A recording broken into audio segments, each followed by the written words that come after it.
Що таке Холодний Яр? Це не просто назва, не лише ліс на Черкащині, не сторінка з минулого.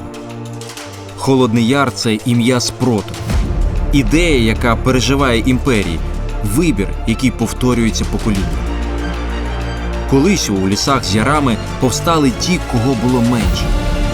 Вони не мали переваги, не мали гарантій, але вони мали головне – віру в те, що свобода варта боротьби. Ідею намагалися стерти, знищити, переписати. Та ідеї не зникають, вони переходять у спадок. Нова держава формує своє військо. Так з'являється 93-я окрема механізована бригада. Бригада, що зростала разом із країною. Навчання, підготовка, повсякденна військова служба. Пізніше – миротворчі місії. Балкани, Ірак, С'єра-Леоне, Ліберія, Ліван. Це ще не була війна за власну країну, але це був досвід. Робота в міжнародних місіях, служба в кризових регіонах, контакт з іншими арміями.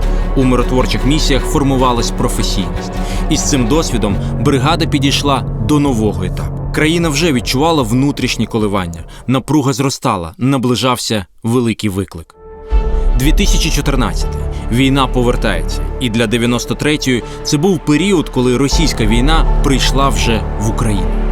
Піски, селище біля Донецького аеропорту, позиції, через які тримався зв'язок із терміналами. Місце, де стало зрозуміло – це надовго. Донецький аеропорт – для країни один із головних символів тієї війни. Для бійців, які були всередині, це була цілодобова боротьба. Пізніше країна назве їх кіборгами. Це нічні заїзди в термінал, мороз, лід замість води, бійці на підлозі, впритул один до одного і постійне очікування нового штурму. Хтось мав зайти і замінити тих, хто вже тримав термінал на межі можливого. У той період бригадою командував Олег Мікац. Для 93-ї це одна з ключових командирських постатей АТО. Потім були інші точки тієї війни – Авдіївка, Опитне, Карлівка, Красногорівка. Позиції, які тримали місяцями, обстріли, що ставали буденністю, ротації, після яких люди поверталися вже іншими. Був Іловайськ – один із найтрагічніших епізодів 2014 року. Підрозділи 93-ї заходили туди на підсилення, а вихід через обіцяний зелений коридор став пасткою, яку неможливо викреслити з пам'яті. Це був шлях випробування, і саме тоді ім'я повернулося. 93-я отримує почесне найменування – Холодний Яр.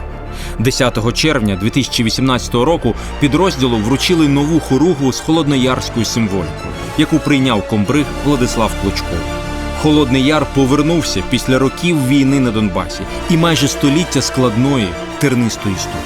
Не як символ, як продовження. Повномасштабна війна стала новим етапом. 24 лютого 2022 року Росія починає вторгнення по всій лінії кордону. План у ворога був швидкий. Київ за 3 дні, Україна без спротиву, армія розсипеться. Але цей план росіян почав неочікувано ламатися об спротив українського народу. На початку повномасштабної війни бригадою командував Руслан Шевчук. Саме на його командування припали перші важкі етапи цієї війни для холодноярців. Сумщина, Охтирка. Російські колони заходять упевнено. Кілометри техніки тягнуться дорогами, з розрахунком на швидкий і легкий рух у глиб країни. 93-я зустрічає їх уже не як армія мирного часу, а як бригада, яка мала за плечима 8 років війни на Донбасі. Засідки, удари по колонах, злам логістики, перші великі трофеї. Танки, броня, вантажівки, паливо, боєприпаси. Те, з чим Росія прийшла в Україну, починає працювати проти неї. Охтирка не дала ворогу пройти так, як він планував. І в цьому була не тільки робота військових. Місто трималося разом із людьми, які допомагали, підказували, не давали ворогу відчути себе господарем. Після цього стає зрозуміло, російський план швидкого зламу України вже не працює. Попереду були нові напрямки – Харківщина, Ізюм, Барвінко. Для росіян це був шлях на Слов'янськ, Краматорськ і стратегічні розв'язки далі на Харківщині. Після окупації Ізюма ворог намагався просунутися до Барвінкового. Але 93-я у важких боях не дала йому дійти до міста. Гусарівка Село біля Балаклії, яке бригада звільняла вже після російської окупації, з покинутими позиціями, слідами поспішного відходу і техніку, яку ворог залишав після себе. Саме там наші протитанкісти уразили російський танк. Кадр із баштою, що злетіла в повітря, став одним із найвпізнаваніших для того періоду війни. Це був етап, коли ворог ще часто йшов бронею, а холодноярці вже ламали цю броню точністю і витримкою. Піхота тримає, артилерія прикриває, танки стирають ворога, аеророзвідка шукає ціль. У цих боях бригада не просто стримувала наступ, вона зміцнювала оборону, відсувала ворога і створювала передумови для майбутнього харківського контрнаступу. Саме в цей період на Харківщині під Ізюмом з'являється епізод, який згодом стане точкою відліку нової війни. 10 червня 2022 року бійці Сігнум здійснюють перше успішне бойове застосування FPV-дрона. Харківщина, район села Заводи, 4-та хата, сині двері. Це звучало як просто наводка, але в цій фразі вже була майбутня логіка війни, конкретний орієнтир, конкретна ціль, конкретне ураження. Після Харківщини та Ізюмського напрямку бригада знову повертається на Донеччину. Солидар, Бахмут. Це вже інша фаза повномасштабної війни. Тут фронт входить у міста, у промзони, у приватний сектор, у підвали, у посадки навколо доріг, які постійно прострілюються. Солидар став одним із перших жорстких входів 93-ї в цю нову фазу. Далі Бахмут. Для країни він стане одним із головних і найважчих символів повномасштабної війни. Для бригади це були місяці щоденної роботи на межі можливого. У цей період командування бригадою приймає Павло Паліса. Він заходить у 93-ю тоді, коли Бахмут уже став одним із найзапекліших місць цієї війни. Пізніше Паліса пояснюватиме сенс Бахмута просто. Бахмут сковував найбоєздатніші сили ворога і давав Україні час. Героїзм перестав бути винятком. Він став щоденною роботою. Кліщіївка, Андріївка, Часів-Яр. Ворог тиснув постійно і паралельно сам нарощував застосування дронів. Це була війна на виснаження, без паузи і так званого перемир'я. Дрони вже не допоміжний інструмент. Вони стають окремою силою на полі бою.